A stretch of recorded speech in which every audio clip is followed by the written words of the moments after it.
Assalamualaikum warahmatullahi wabarakatuh. Alhamdulillahilladzi ja'ala syahra ramadhana sayyidash syuhur wa anzala al-Qur'ana kama unzila fihi at-Taurata wal Injila waz Zabur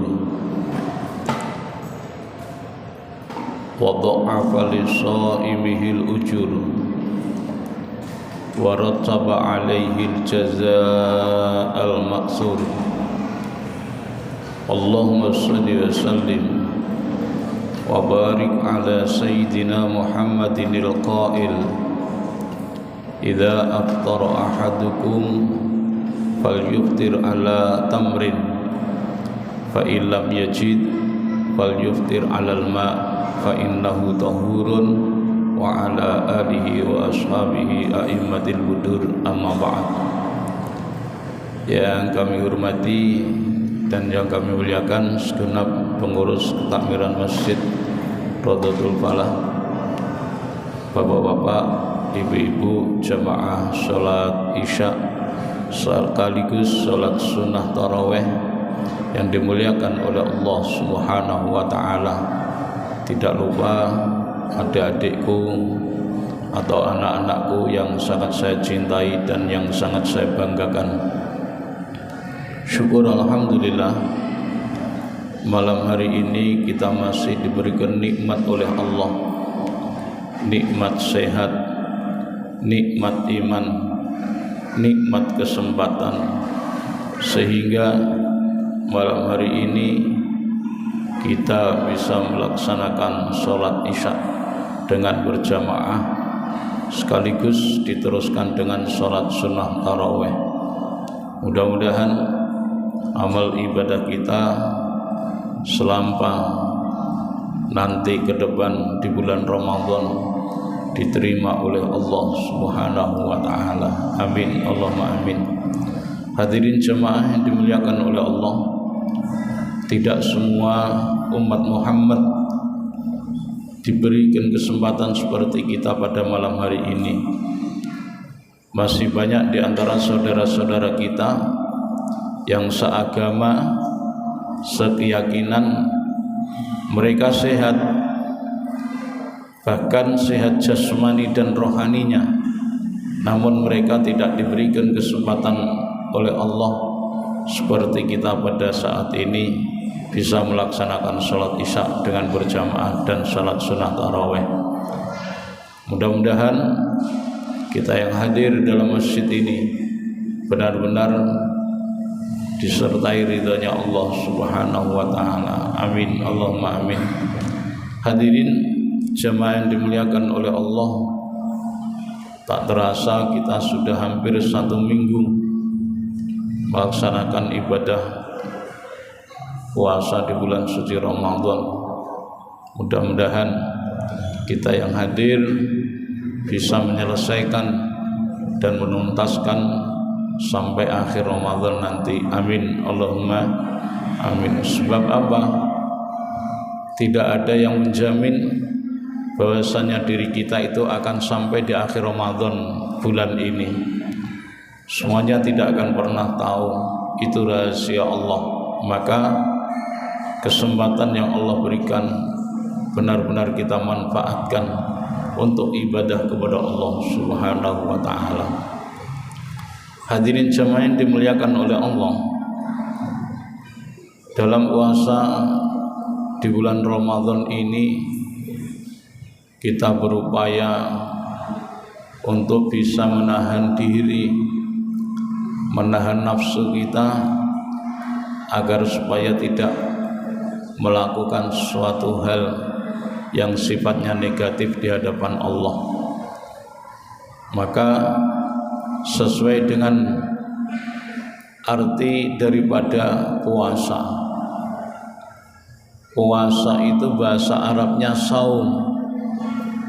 Saum itu artinya imsak, menahan, ngempet. Ngempet ojo nglakoni elek, ngempet ojo nglakoni dosa. Niki penting. Sebab di dalam Ramadan yang perlu ditekankan itu dua hal. Yang pertama ngempet elek, ngempet dosa. Sing nomor loro ngekeh-ngekehno ibadah nanggone Allah Subhanahu wa ta'ala. Manusia itu seperti sawah, ya, semua tumbuh-tumbuhan bisa tumbuh. Maka jikalau sawah tersebut ingin panennya itu baik, menghasilkan yang terbaik, maka selain yang kita tanam itu harus dibersihkan, diresiki supaya awak dhewe posone iku duweni kualitas, mongko kudu iso ngempet elek, ngempet dosa. Niki penting. Bener enggak? Jikalau kita ingin tanaman kita itu sukses dan berhasil, maka kita harus membersihkan tumbuh-tumbuhan yang merusak tanaman yang kita tanam. Dan itu pun tidak lepas harus dipupuk biar baik hasilnya. Begitu juga ibadah di bulan suci Ramadan. Di samping ngempet elek, ngempet dosa, harus disertai dengan ibadah yang maksimal. Nah ini, maka dalam Al-Quran ada 3 hal. Innal ladzina yasluna kitaballah wa aqamus sholah wa anfiqu mimma razaqnahum sirran wa alaniyah yarjuna tijaratan lan tabura. Maka Al-Quran dalam ayat tersebut 3 hal yang terpenting. Innal ladzina temen setuhune wong akeh yatluna kang padha maca sapa alladzina alkitaba ing kitab, rupane Al-Qur'an. Sebab apa? Ramadan itu tempat turunnya Al-Qur'an. Ojo sampai wae Ramadan gak maca Qur'an belas. Nggih. Poso tapi gak disertai ambek maca Quran, hasilnya ya gak iso maksimal. Karena apa? Membaca mata yasar minal Quran di bulan suci Ramadan itu menjadikan suatu pupuk dan bumbu, bisa menghasilkan suatu masakan yang enak. Pupuk bisa menghasilkan tanaman yang luar biasa.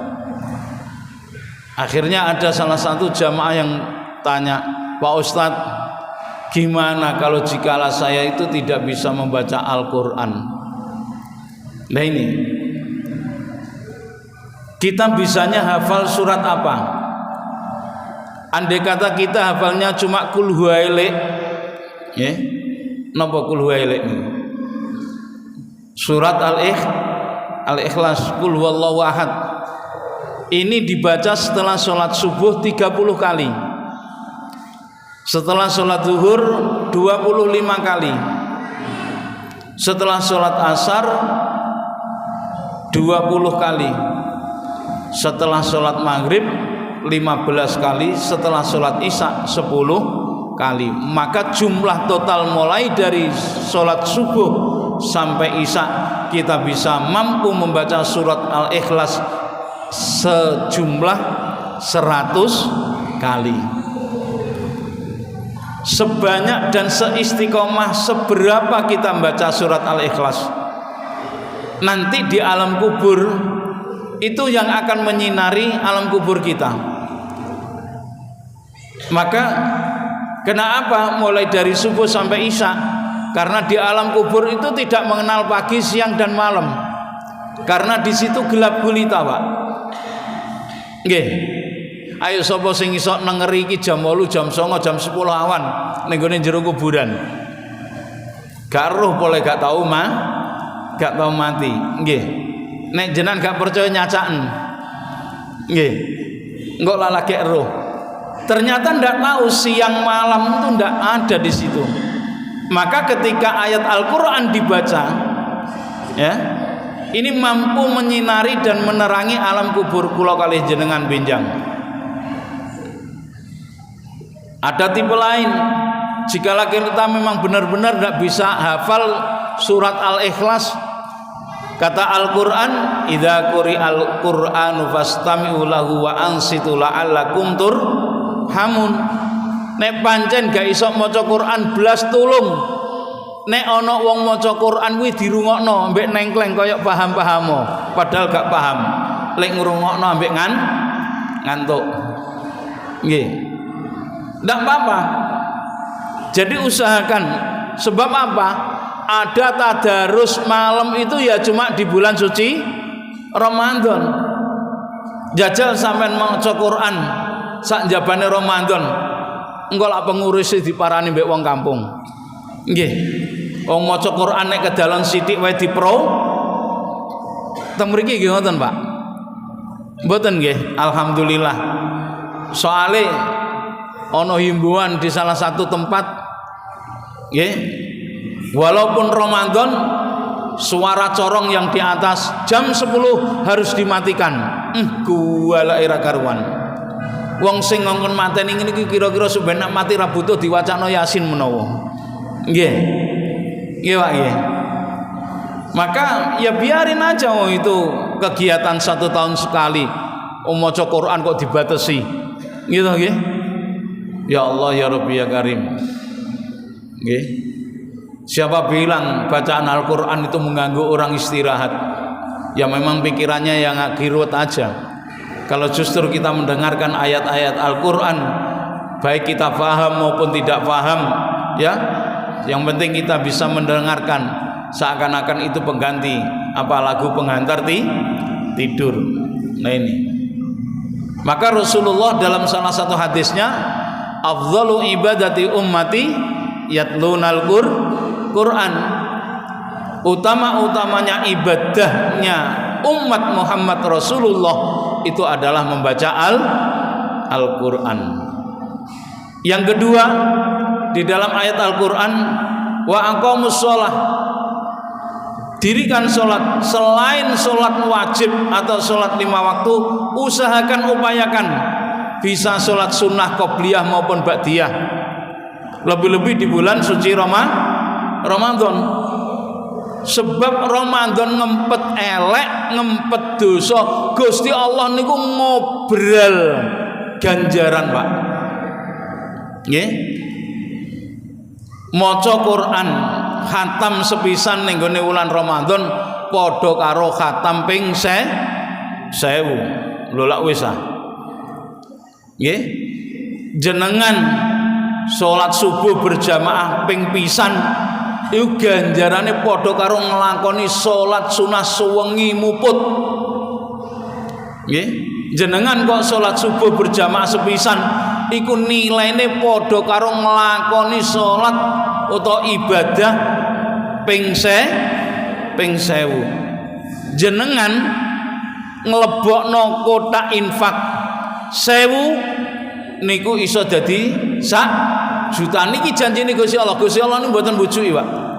Dadi nek ana kotak infak liwat niku aja digawe surung-surungan, Pak. Tak delok kok mulai kolor disurung ngidul gak mandeg belas. Nggih. Ya Allah. Maka ini kita sebagai orang tua harus benar-benar mampu menjaga keluarganya. Ku anfusakum wa ahlikum naro. Nggih. Anak-anaknya diperhatikan betul urusan sholat. Yajibu ala kulli wali sobi wa sobiyat anta murahaduma bisalah wa yu'allimu bi akamiha. Wajib bagi kedua orang tua untuk memerintahkan putra-putranya melaksanakan ibadah sholat, sekaligus memberikan pengetahuan tentang hukum-hukumnya sholat. Tidak sempat, Pak Ustadz, saya seharian kerja sampai rumah dah capek istirahat, tidak sempat. Kapan jenengan memberikan bekal ilmu terhadap anak-anaknya? Maka kita berkewajiban memberikan pendidikan yang layak, pendidikan ilmu agama. Maka kita titipkan kepada seorang ustadz yang memiliki ilmu ilmunya yang bisa dipertanggungjawabkan dan ilmunya memiliki sanad sampai kepada Rasulullah sallallahu alaihi wasallam. Ini penting. Nggih. Jajal jenengan sing biyen tau ngalami bocah, tau ngalami cah cilik, wong tuwa nggih biyen ngeki ajaran, ya Allah, luar biasa. Disuruh sholat dulu baru diperbolehkan makan. Sekarang enggak, makan dulu entah diperintahkan sholat atau enggak. Ayo sholat dhisik, nek gak sholat aja mangan. Iku wong tuwa mbiyen. Nggih napa mboten? Coba luar biasa didikan orang tua dulu. Nggih. Bahkan mohon maaf, orang Majusi itu ketika punya anak di bulan suci Ramadan, ketahuan dia itu makan di warung, dihajar Pak, digepuk, disamblek, gak karu-karuan, uli ngelokno anake, nggih, ora hormat blas ning gone Ramadan, ora hormat ning gone wong poso ning gone wulan Ramadan. Begitu hebatnya orang Majusi Pak, memberikan pendidikan terhadap putranya. Setelah orang Majusi ini meninggal, ya, karena Ramadan itu 10 pertama rahmah, 10 kedua itu maghfirah, 10 ketiga itu adalah idkun minan nar, maka orang Majusi ini mendapatkan rahmatnya Ramadan. Ketika orang Majusi ini mau dihajar oleh malaikat, maka dihentikan oleh Allah. Jangan dihajar orang Majusi. Kenapa ya Rob? Ini kan orang Majusi, orang yang tidak ibadah kepada Engkau ya Allah. Karena orang Majusi ini memberikan pendidikan yang terbaik bagi putranya, disuruh menghormati orang yang berpuasa di bulan suci Ramadan. Dengan rahmatnya Ramadan, maka hak prerogatifnya Allah diberikan kepada orang Majusi, sehingga orang tersebut bisa dimasukkan ke surganya Allah Subhanahu wa taala. Bayangno Pak, wong Majusi oleh didik anak koyo ngono antarane. Saiki pertanyaane kula kali jenengan dadi wong tuwa, nek ngerti anake ra poso kira-kira jenengan napakno Pak? Meneng kabeh. Kula pas ngaji pertanyaan ngoten jawabane jamaah enak Pak. Dikancani Ustaz, bagus aku ya ngono. Iki jawaban wong tua sing cerdas, ngerti anake ra poso malah dikancani ini. Nggih. Ya Allah ya Rabbi ya Karim, luar biasa itu. Ya. Jadi ini adalah tanggung jawab kita di hadapan Allah nanti, luar biasa Pak. Ya. Usahakan setiap saya berangkat mau kuliah subuh, ya Allah, sudah menjelang azan subuh mereka masih nongkrong di warung kopi sambil megang HP dan rokokan. Ya Allah, mudah-mudahan tidak anak-anak sini. Nggih. Ya Allah, kalau kita punya generasi kayak begitu terus gimana nasibnya agama ke depan? Karena agama itu keropos dan mengalami kemunduran dalam segi kualitas, itu bukan karena budaya barat, tapi orang Islam itu sendiri yang tidak mampu mendidik putra-putranya memberikan ilmu agama dan bekal pengetahuan agama. Maka dari itu, ya, Ramadan harus kita manfaatkan betul. Yang ketiga, wa anfiqu mimma razaqnahum sirra wa alaniyah. Bersedekahlah dan berinfaklah selama di bulan suci Ramadan. Seberapa banyak yang kita infakkan dilipat gandakan oleh Allah Subhanahu wa taala. Maka poinnya Ramadan, di samping ngempet salah, ngempet dosa, ngempet elek, kudu nggih harus memperbanyak amal ibadah. Ibadah kita tingkatkan selama di bulan suci Ramadan. Mudah-mudahan kita yang hadir dalam masjid ini benar-benar diberikan kekuatan oleh Allah Subhanahu wa taala, dan senantiasa Allah selalu memberikan hidayah dan maunahnya sehingga kita bisa melaksanakan ibadah di bulan suci Ramadan ini dengan maksimal, sehingga kita keluar dari Ramadan la'allakum tattaqun, kita menjadi lebih baik lagi, lebih takwa kepada Allah Subhanahu wa taala. Mudah-mudahan di akhir hayat kita diakhiri oleh Allah dengan keadaan husnul khatimah. Amin. Allahumma amin. Mohon maaf jikalau ada kurang lebihnya. Wallahu yuwaffiquna lima yardha. Wassalamualaikum warahmatullahi wabarakatuh.